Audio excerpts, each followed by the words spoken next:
And we're live. And now I can invite. Oh, that's inviting to watch. How do I? Oh, there we go. Requests, audience. I guess I have to wait for him to get on. Another live with Esoteric Nexus of Liminal Horizon. And should Rick. really switch it to Esoteric Liminal Horizons and Self-Mastering Alchemy. I like that because it is dual purpose. Both companies are here. Both companies deserve representation. No taxation without representation. I think that's a thing.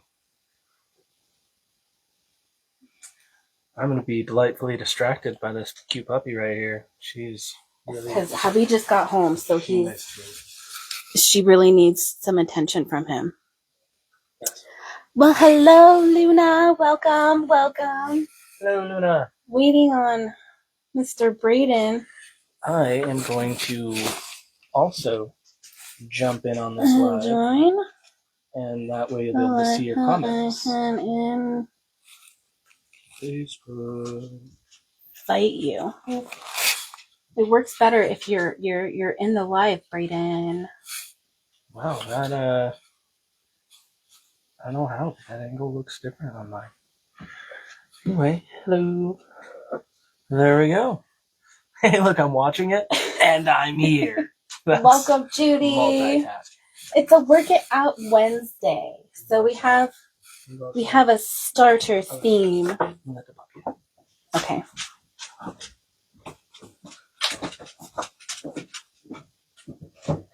It's like, where did Braden go?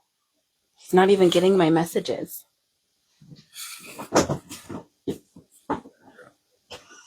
I felt like this would be a good topic for you as well. The topic of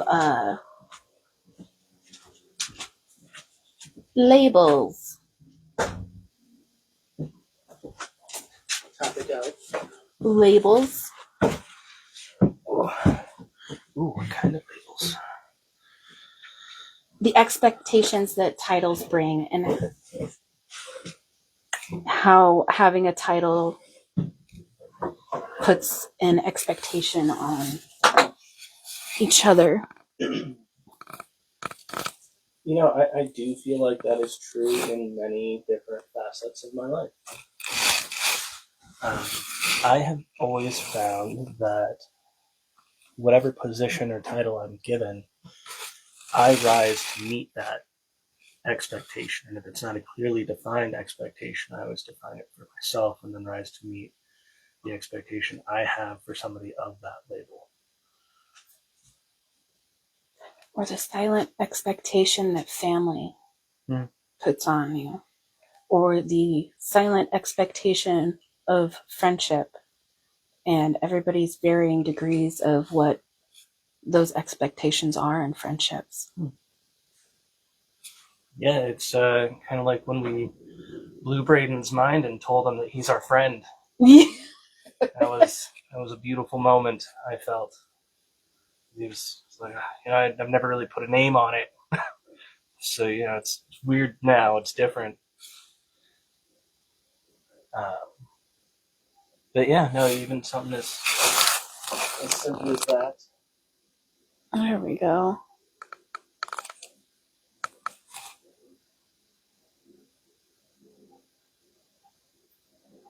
We are currently working. Go. There's a Braden.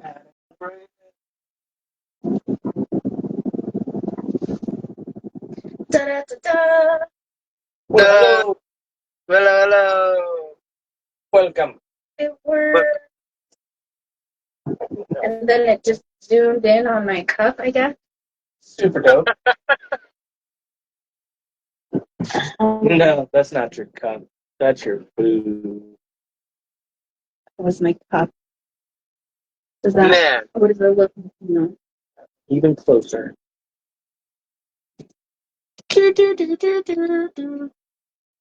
I wonder. That whole friendship thing is like not a lie though, for sure. It was a very like, oh damn kind of moment. Yeah, yeah. That. Enjoy your dinner. Sorry. Maybe if we sit closer. But you know your face is on the microphone. Oh, no.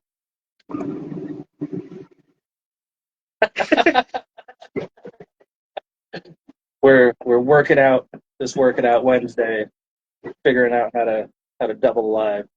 I don't know if you can see it, but it is very much a zoomed photo. Oh, look at you. You made yours all pretty. You're all nice and centered in the middle, Brayden. I don't know. It did it for me. You and your fancy folding phone. I can't see you guys. Like, I mean, I physically, like, my screen doesn't show your side of things. I think that's so feckin' dumb. I wonder if my phone needs, like, if my Facebook needs updating. Ooh, ooh. I mean, kind of. Yeah, I'll do. it works well enough. Okay. So I'll how did do. you feel when you were told that you were a friend? It was, Did that change the expectations that you felt were placed on you? no, I don't think that changed the expectation, but the realization of like, oh, I actually have like people that consider me friends. It's totally different from you considering somebody else a friend. It's really easy for me to be like, oh yeah, we're friends because there's not a whole lot of standards set in place. But I feel like when somebody else says, oh, this is my friend, or oh yeah, we're friends, it's like, man, I just passed the bar for their friendship parameters and I didn't even know what they were. And now we're like friends. Like, what? Wow. That's pretty cool. Telling Whitney that while you guys are working on your working out Wednesday, I'm going to be working on my working wood Wednesday. Woodworking Continuing on the Wednesday. theme. This tiny little square that our faces fit in is weird. I feel like there's got to be a way to fix Yeah, there's got to be options or something. I don't know. Yeah, but it is wild the way titles bring on expectation, right? Like everybody has their own idea of what a boyfriend or a girlfriend's going to be. Everybody has an idea of what is included in a friendship. And it's like seldomly talked about between two people or even and a it's group of almost people. always different. I feel like it really goes back to how you were raised, what expectations you were given through seeing your parents' relationships with their friends. Um, Yeah. I Yeah, or mean, even how you see it on TV and how you see like the friendships and the relationships interact there. Like there's or the things that you hear from your schoolmates growing up and how how their whole ideas of friendships and whatnot are. Or religious standards. Yeah, yeah, like the whole honor thy father and thy mother, or even the age standards, like respect your elders, never talk back, do what they say. Mm-hmm. Then breaking through those illusions and realizing when some of it's appropriate and where some of it needs to be let go of, and room needs to be made for a growth of understanding or realization of how things can actually go. Well, naming things has power, and naming things also gives us understanding. So to use titles like friends or boyfriend or family, how how can you change the perspective around it instead of having that narrative be your identity I think it starts or with a feeling trapped conversation. in there?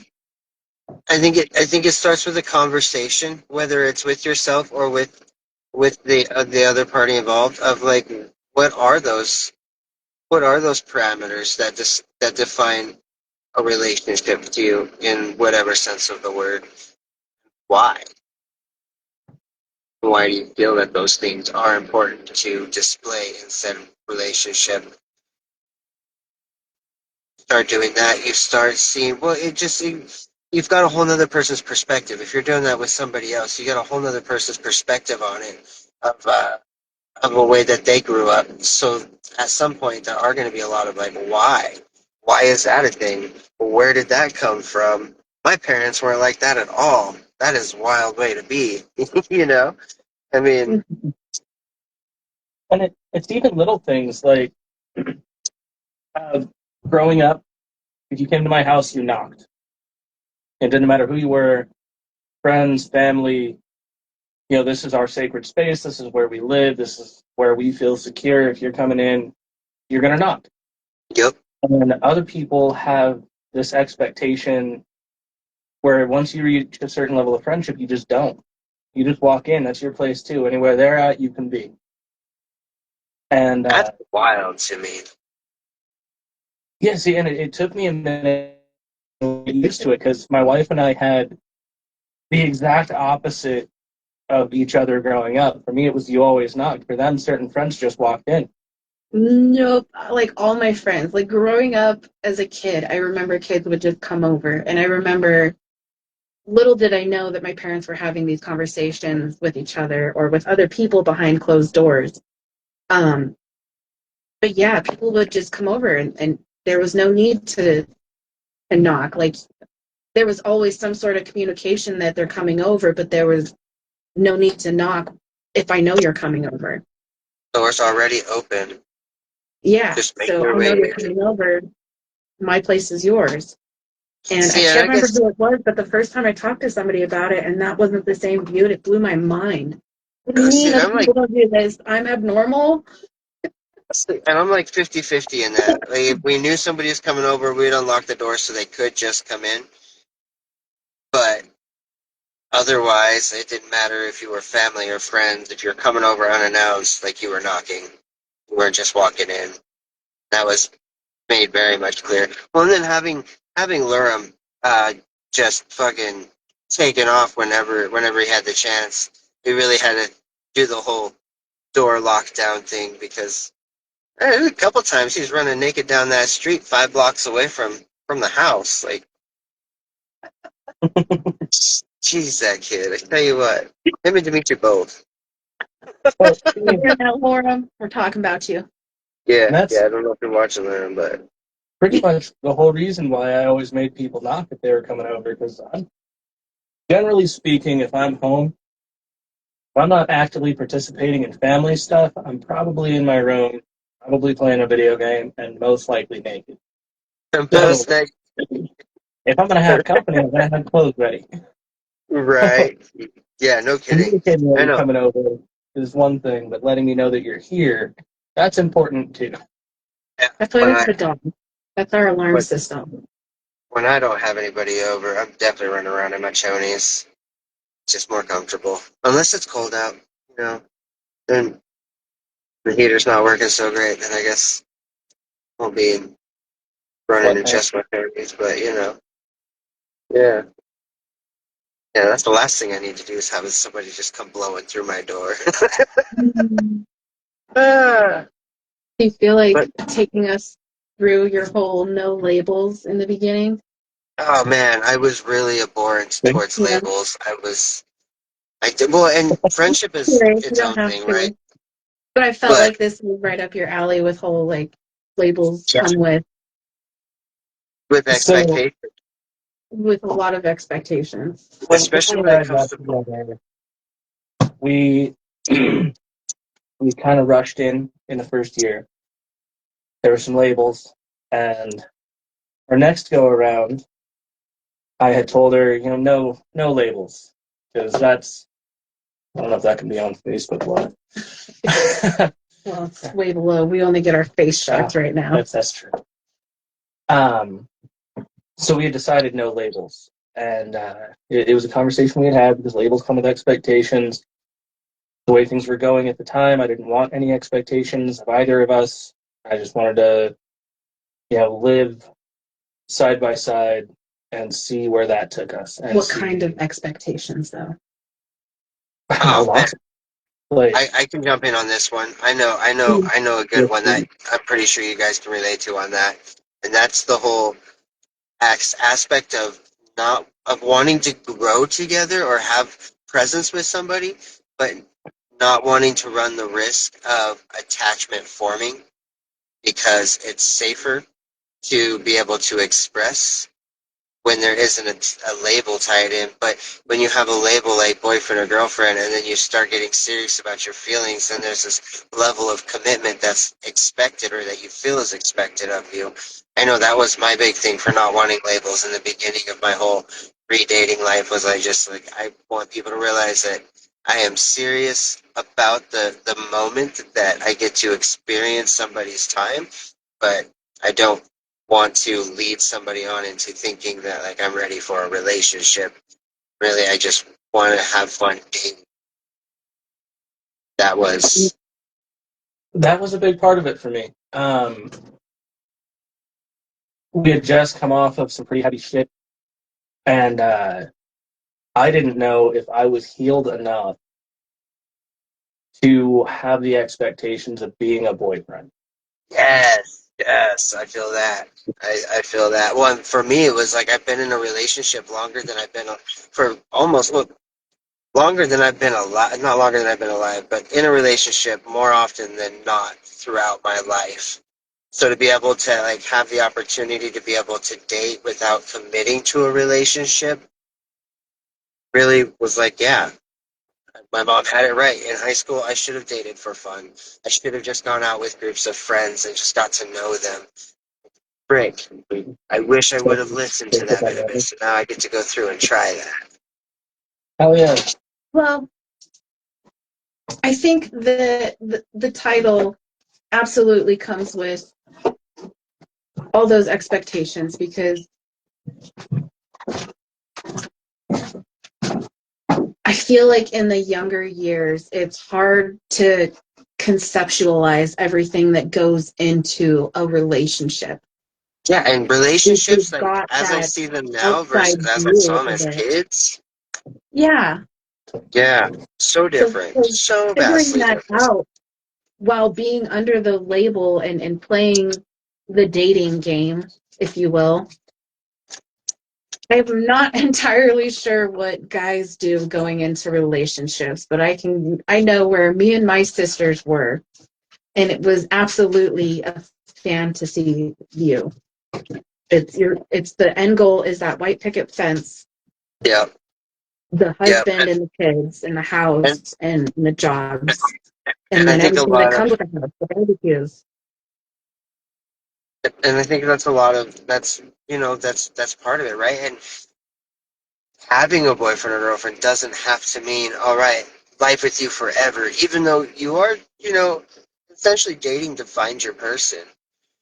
And so there's like this soft area of like I want to be able to grow with you and build that connection with you, but also I don't want the expectation of that connection to have to be there because it takes away from being able to genuinely connect with somebody. Or, that's like the viewpoint. It's not necessarily true, but that's where my brain went with it. Yeah, That but it was, kind of does when you're trying to make it fit into the box of what you think it should be, then you're yeah. not allowing it to see what it does become. See, and for some people, having a relationship means like contact every day or like physically seeing Mm-hmm. each other at least once or twice a week. Or for some people, it's date nights on the weekly, if not a little bit more, like, and those are superficial in retrospect, but it's those superficial levels of expectation that we maybe not be aware of when we are stepping into a relationship, or it's not communicated, and so that people start getting into an impasse or they start feeling obligated because because of how they had other relationships go. And Well, you I base feel your like current some of relationship those off your things that past we're doing ones. that in the beginning already. Those 20 questions that everybody goes for, what's your favorite color? What's your favorite holiday? But then how do What do you you like to fit do in? for What's fun? your discipline style when it comes to raising kids? Do you spank or do you not? Are you a soft parenter, or like what's your idea? Do we have shared values when it comes to it? Is your love language a lot of touch, or some Yeah, deep questions?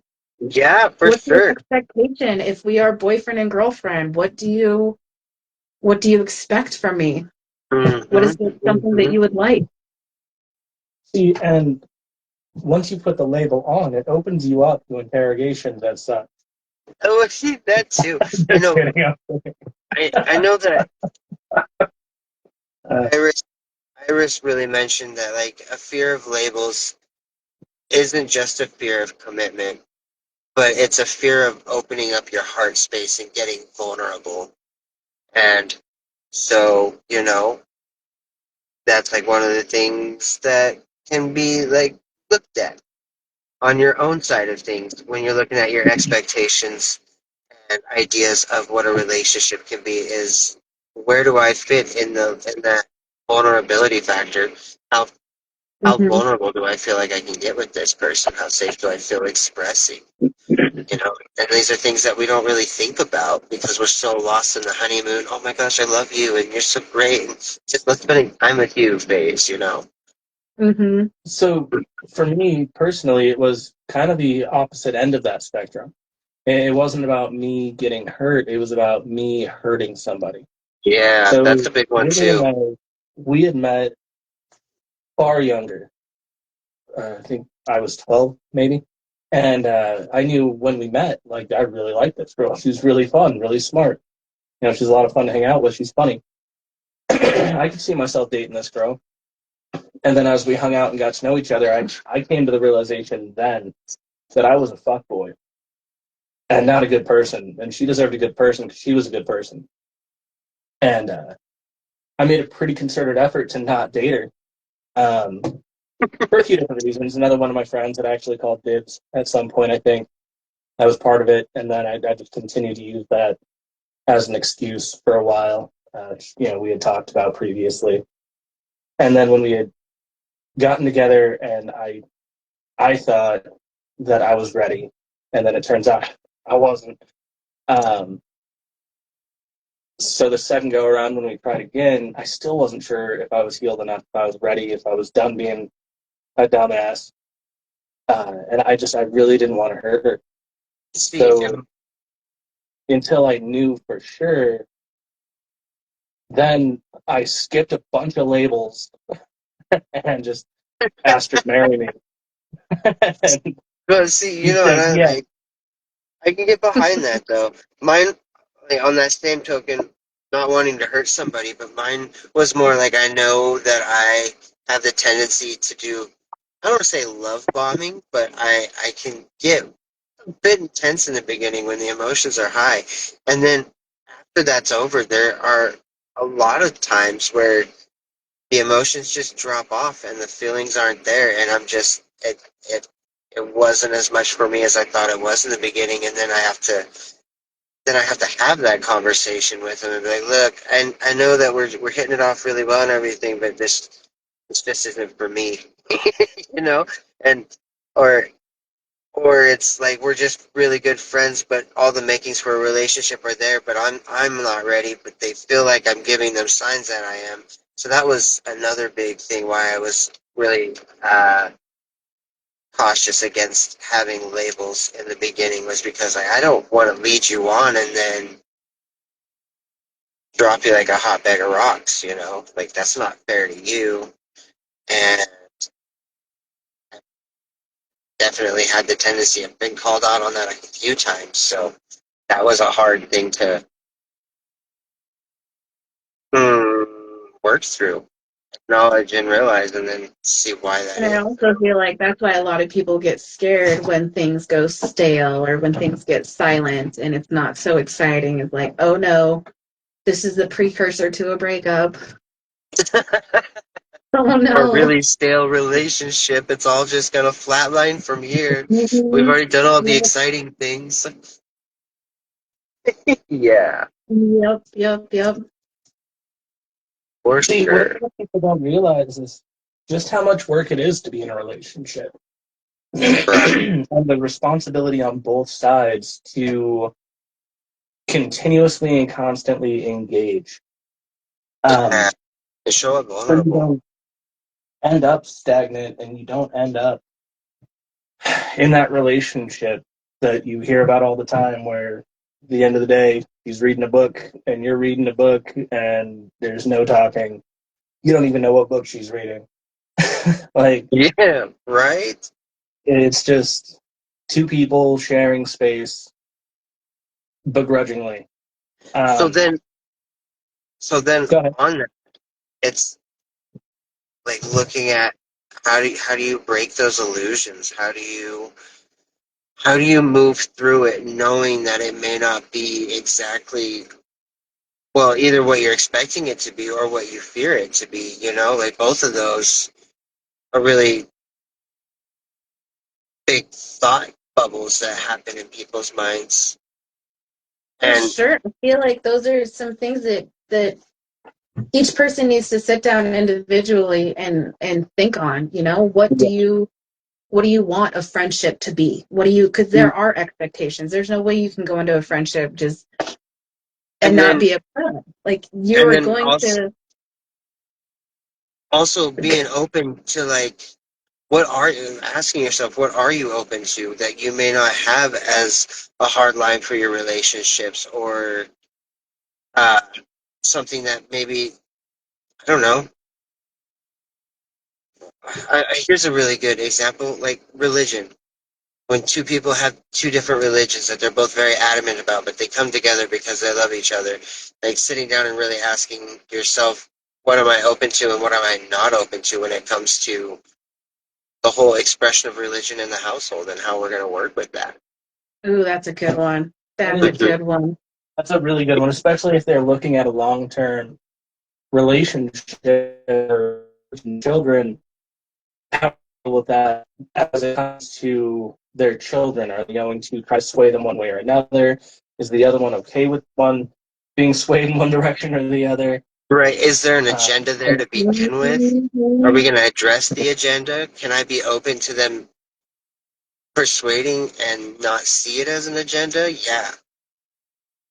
so And I then, think all of the issues that we're talking about really come down to is after a person has sat with themselves and discovered what they are and are not okay with, having that talk and opening that line of communication with their partner is absolutely imperative, and it should be taught as a fundamental of the beginning of a relationship. I feel like having those discussions, once you guys have realized and come to the point where you know it's long term, you know you both want it to be long term, moving forward, it's more or less, and it, for lack of a better term, a contract negotiation. well, It's and It's an interview process. Yeah, it is. well, like, and is this it's not. truly the person I want to spend my life with, and are we on the same page? And if Well, and not, are there honestly, compromises that can be made? and honestly, those conversations should be had even before you decide it wants to be long term, because those are deciding factors of a long term relationship. And the last thing you want to do is Mhm. build these like super strong feelings for somebody and be like, "This is my forever person," and then watch it all shatter because you finally have the big heavy conversation about what you are, like, what it's all about to you two, and realizing you guys are totally not on the same page and you're coming from different angles, and you're like, oh man, like this is so not gonna fucking work, like, and that sucks. I really like this person. Thinking So getting comfortable with perspective having those wise, combos. like Absolutely. we've gone through relationship after relationship. Like most of the people who are watching our live are adults, and we've gone through the struggle bus of teenage relationships and figuring out what they even are. So even like personally, I didn't realize what I wanted in a relationship until I was almost completely divorced from my first husband, and I realized this is not what I want it to be at all. And then Yeah. going forward from that, I had kids. So then going back into the dating field, it had to look different because I had kids along. But then realistically, like that's what I'm looking for in the end, anyways, is somebody that I can raise kids with, that I Mm-hmm. would have shared values with enough to teach other little humans and bring them up. For sure. Like breaking away from my second marriage really um put me into the moment of asking myself, like, what am I looking at for a relationship? What do I want out of a relationship? And what am I tired of dealing with in a relationship? And how do I move past that? And yeah, stepping into the whole world Mm-hmm. of being in an open relationship in an ethical sense has really opened me up to the whole spectrum of not just working through insecurities of self, but also what does that look like? And moreover, to the point, like, what does that look like knowing that I have kids and knowing that they are going to see that aspect? And how do I want that modeled with them? And then, If you go a step further from that, like friends, when you have a person, what does it look like to have friends? Are yeah, your friends with your person, or are you hanging out with your friends outside of your person? That was a weird aspect that we came into. Like, I'd never thought of that until I was with Rick. Well, to be Like, fair, she wasn't allowed to have friends before. that was true. There was some I feel that. controlling factors in my first marriage. So coming My first into marriage was being like that too. with Rick, it was like I have these friends, and they're all separate because you have a sense of what friends you can expose to other friends, and then what friends you could introduce to different kinds of people. So Yeah. I'm a friend that you have to warn your friends about before the introduction. He's a wild and crazy guy. Just so and you then there was know. like, these are his friends. Are they my friends? Do I sit down and try to introduce myself, or do I just let him have his friends? So then there was the Hello. thought and then coming together of like, where are your values with friends? How do you want friends to be a part of the family? Because to me, friends slowly become ingrained into your inner circle and they are family. Yeah, and like I used to keep my friends and my family life separate. Like I very much didn't want my kids to be around my friends, and not because I didn't want my friends knowing my kids, but more because like my friends is my time. And when I'm going to hang out with friends, I want to give them my undivided attention, and I don't have to worry about my kids and what they're doing and what they need and the attention that they're going to try and get from me while I'm trying to just friend out, if you will. And so for a long, long while, it was really hard for me to wrap my head around the concept of like having my kids with my friends, and that came more after the breakup.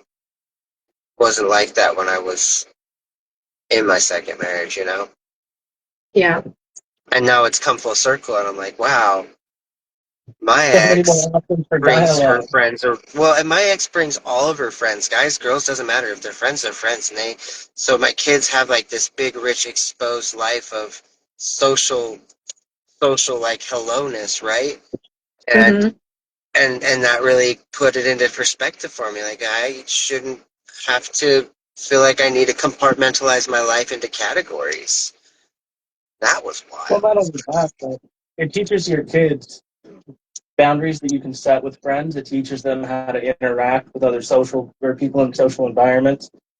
For real. Um, Yeah, that's something that never crossed my yeah, mind. it's a huge factor of their upbringing. And I remember from my first marriage, my first husband, he kept his friends separate from us. Like, those were his friends. He'd go out and he'd hang out with his friends. They weren't really brought Outrage, right? over. And if they were, it was just for him, and it was very excluded from the kids and from me. So yeah, that was a wild thing to think about. What are you going to do with friends when it comes to having another person seeing growing up. And then the same conversation with your friends, because what do your friends expect when they are hanging out with you and then they meet your husband? That was another thing. And then on top of that, you don't even want to bring into that, but like people who badmouth their other person, that was a big Yeah. boundary that I wanted to set when it comes to friends. I do not like normalizing bad mouthing your person to your friends. Well, and If when you are and bad making mouthing that your person to normal. your friends, you're really setting a precedence of not only your friends not liking them, but you yourself not liking your significant other, because then you fall into the habit of complaining more than you do having gratitude.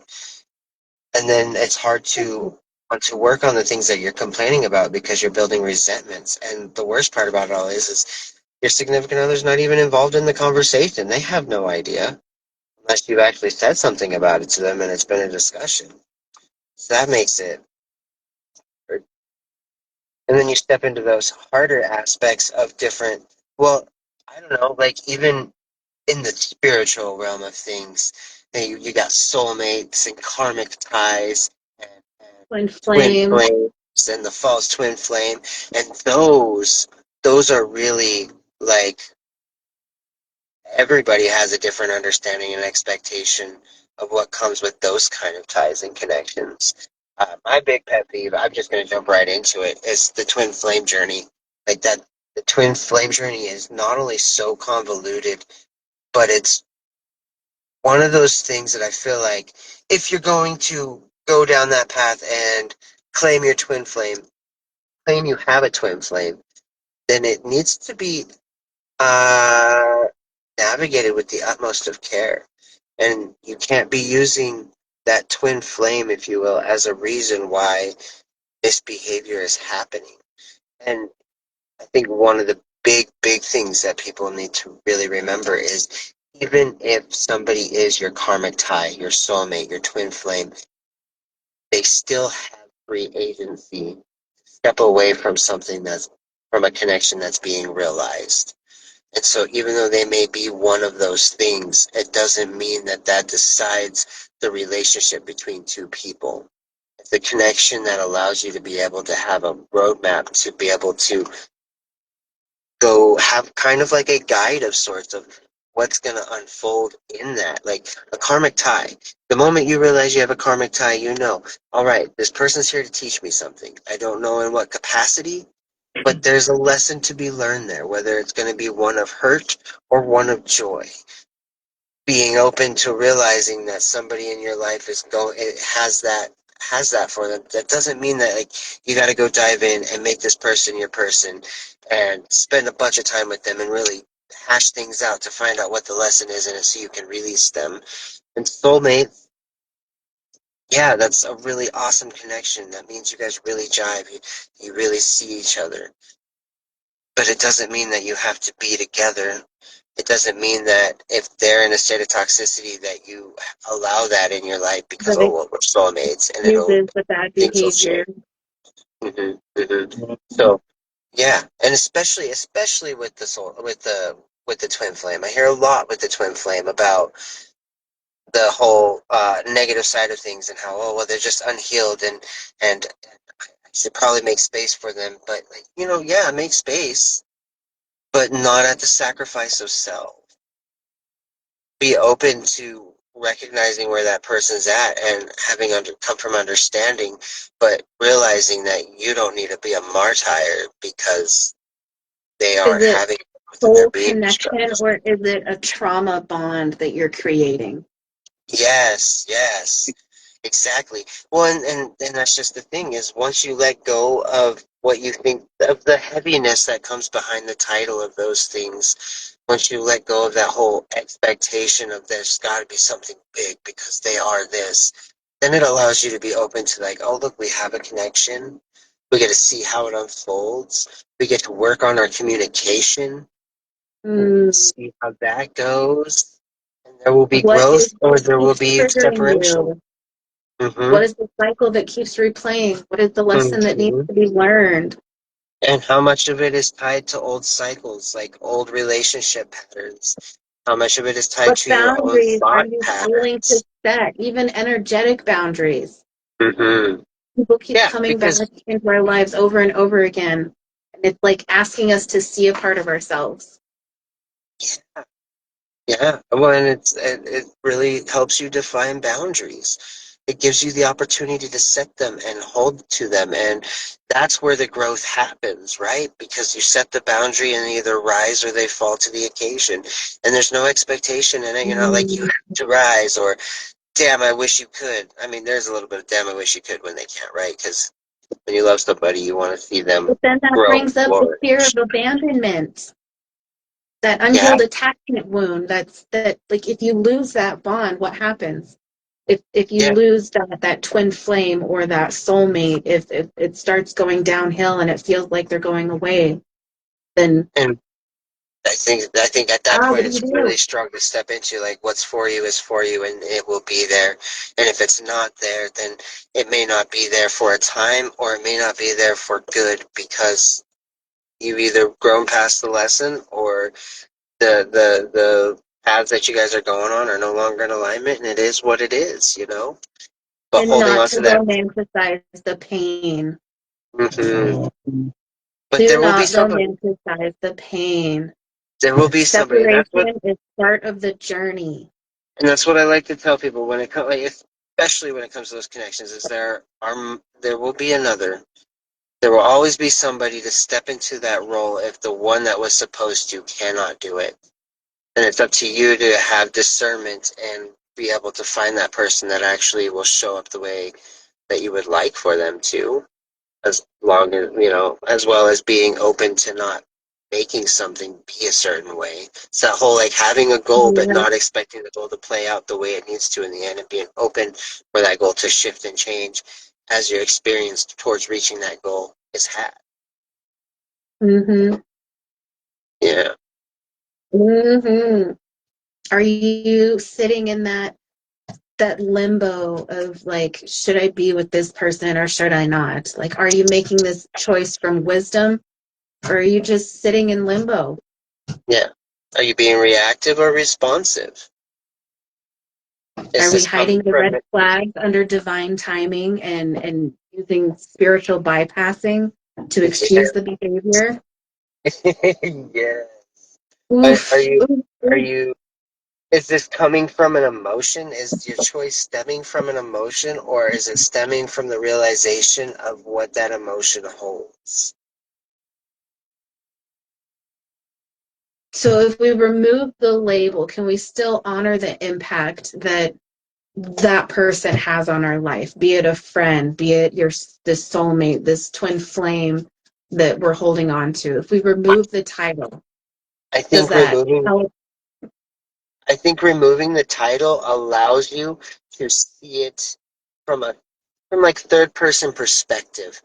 You know, Ooh, when yes, you I have the love that. title, you're like really first person to it. It's you, it's happening to you. But when you cut the title out, and it's not to say, all right, that's it, they're no longer a girlfriend, but it's like, all right, let's just take the idea that they're a girlfriend out of it for a second and really ask what's being brought to the table on both sides. Then clarity can be had because you're not stuck in the I don't want to call it toxic, but stuck in the headspace of like, well, they're this because they're this, they're my girlfriend, and so Mm, they get special, not privilege, but I'm not going to hold them as accountable because I love them, and because I love them, I think it's unfair of me to hold them to the same standard that I would as a friend. And so then If it you love starts them, you becoming forgive them. more partial to things. So in oof, order to oof. become impartial to the actions that are happening in your life, but to be able to see what's actually being brought to the table, yeah. Pull the label away for a second. Yeah. Ooh, I love that. I love that. I love that. Thanks for joining us, Brittany, Camilla, Lee, Sandra, Corey. Lee, Hello. Hi, everybody. knowing Sounds big. it's not knowing that she will never change. It's accepting that the change is more than likely not going to happen in a space of time that And it's not in your will control. be well that will be conducive to you, right, Lee? Like you have to life your own life. And you can make space for people, but you've also still got to move forward and keep doing your own things. And people will either, she will either see that and start making steps towards trying to build that with you, or she will be staying where she's at currently because there are things that she's got to deal with. There are things that she's got to come to terms with. There are things that she's not aware of about herself that she's going to have to eventually see and work through. And it's accepting that that's what it is. It's not that she'll never change. It's just that there are things that need to come to her awareness in her own time for that to happen. And if she can do that while you're working through your own stuff and you guys can come back together, Mhm. freaking awesome, right? Like, heckin' yes, Batman, best case scenario.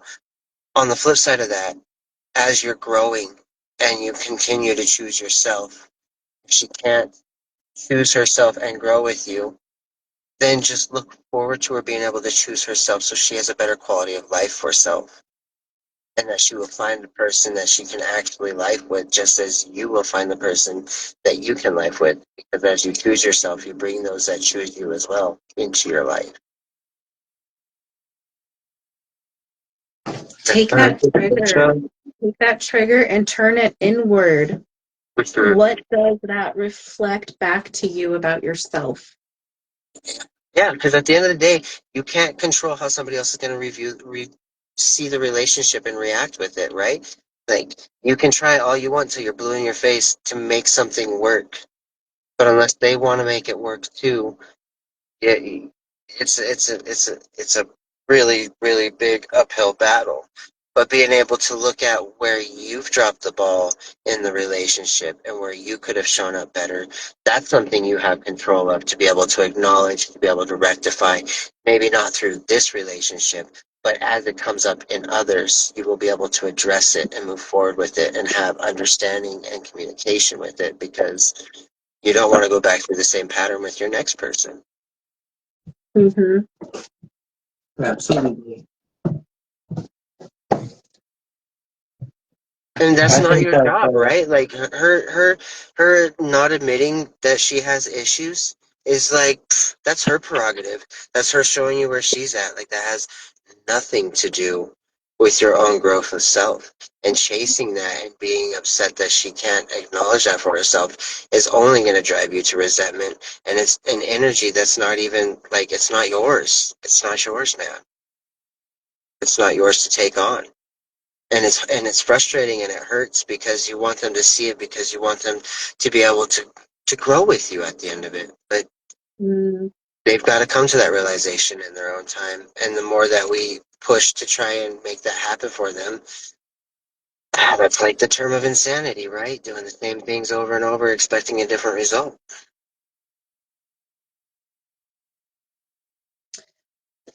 so. Yep. As far And as now that's that you know, concerned, you can shift it. all you can really do is learn from that, and moving forward, come into situations like that with the knowledge that you have now. The way you felt, realizing where you let the situation down.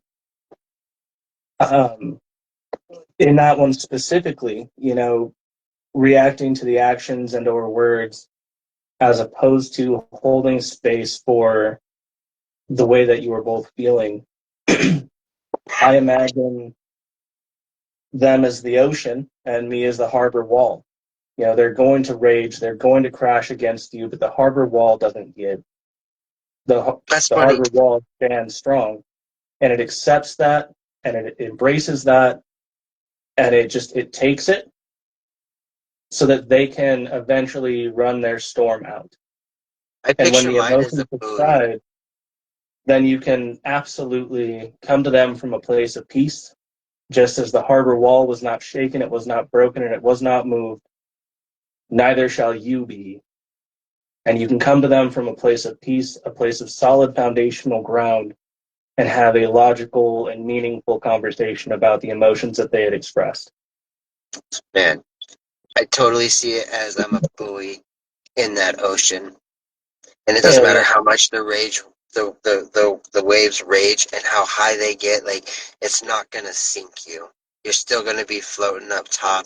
You're still going to be rolling with that flow.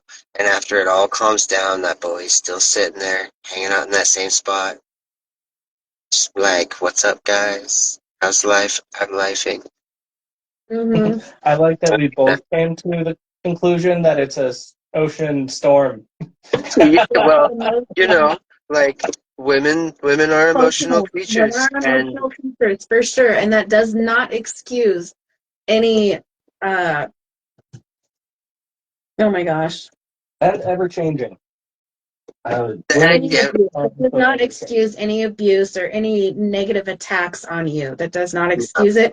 And that's where boundaries come into play. Mhm. Boundaries are so important when it comes to conversations like that. But again, you have no control over how she shows up, what she says, or how she acts, but you do oh my have gosh. control over how you react. I can So add to taking this the analogy. I can add to this analogy just a little bit more. Mhm. The storm walls, the bulks, the bulwarks that they build against the shoreline to keep like the big heavy tsunamis at bay from like completely wiping out and washing out the shoreline and that cliffside. Like those are your boundaries, right? Because the storm is going to rage at some level Ooh. to some capacity. So you having those Mhm. boundaries in place is like keeping that collateral damages from happening. Ugh, love it. Mm-hmm. I love it.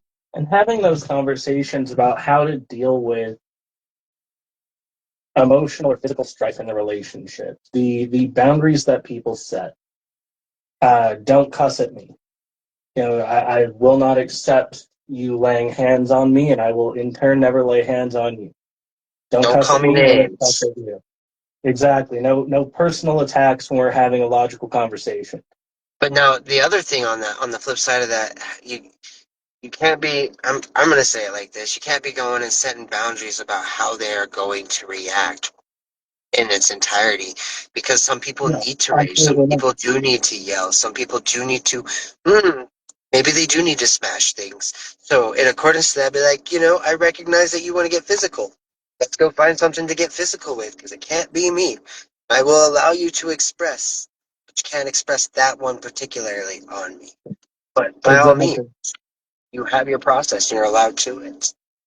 Right, but having those conversations is hard, and you know, saying it like that might bring up some triggers for another person who was in a abusive relationship, and we can be understanding and receptive to hearing those things from a place of love. Like, okay, I get that you have these feelings, these big ways that you need to express yourself, and that's okay. I'm not dogging you for that, but it is hard for me to have a conversation when you are wanting to break things. So if that is where you're at, then a boundary that you can set up in place without trying to control how someone expresses themselves is just communicating that. And then there are ways to go about that. There are rage rooms. There are old dishes that you can throw in the garbage can and break.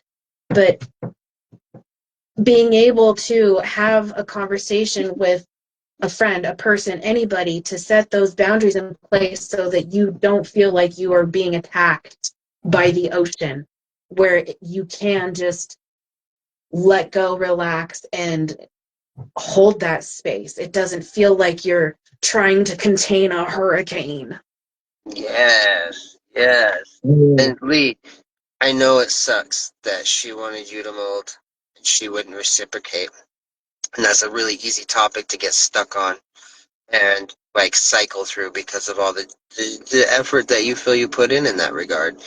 But now you can look at that and be like, you have a skill set of how to change for somebody, which means you now have a process of how to change for yourself. So now you can take that Mm, situation and ask yourself, what in me do I want to change to be able to realize myself as me? Because once I have that set in stone, then the person that I'm gonna life with is gonna show up because I'm already a sturdy foundation of me. That's the beauty in the struggle. That's where this perspective shift really helps you be able to have your own growth. Those things that you're feeling resentment towards, that's a way to turn them back onto yourself so that you can move forward and you're not stuck with those feelings of anger, bitterness, and resentment. On that connection to the twin flame or the soulmate thing, I would like to leave you with this prompt, if you will, this thought. What do you believe that they completed in you? And can you offer that for yourself? Yeah, because people shouldn't be your happiness. They should add to Or it. make you whole? The At the very wholeness should be least. in you. Yep. Like a lot of people say, like, do they bring me peace or do they take it away? But I prefer to ask, are you allowed to have your own peace in their presence? They don't necessarily have to add to your peace as long as they're not taking away from it. And if they Mm-hmm. are taking away from it, then that's what do I like to always say? Confrontation is an invitation to conversation. That's an invitation to conversation. Yeah. Love it. I love it. We're gonna have to wrap up because my phone's sitting at 5% and it's gonna threaten to shut off. Right on. Oh, look, it did it for me. Oh no. I said something about a phone charger. Well, it's been a good live, you guys. Lee, I wish you the best. It's awesome that you're going to counseling. That's always going to be a way to be able to gain new perspective and have inspiration. The anger management classes are going to keep you from killing somebody. You know, like those are always good. And not only that, but anger creates cortisol, and cortisol ages you, and it stresses your cells out. So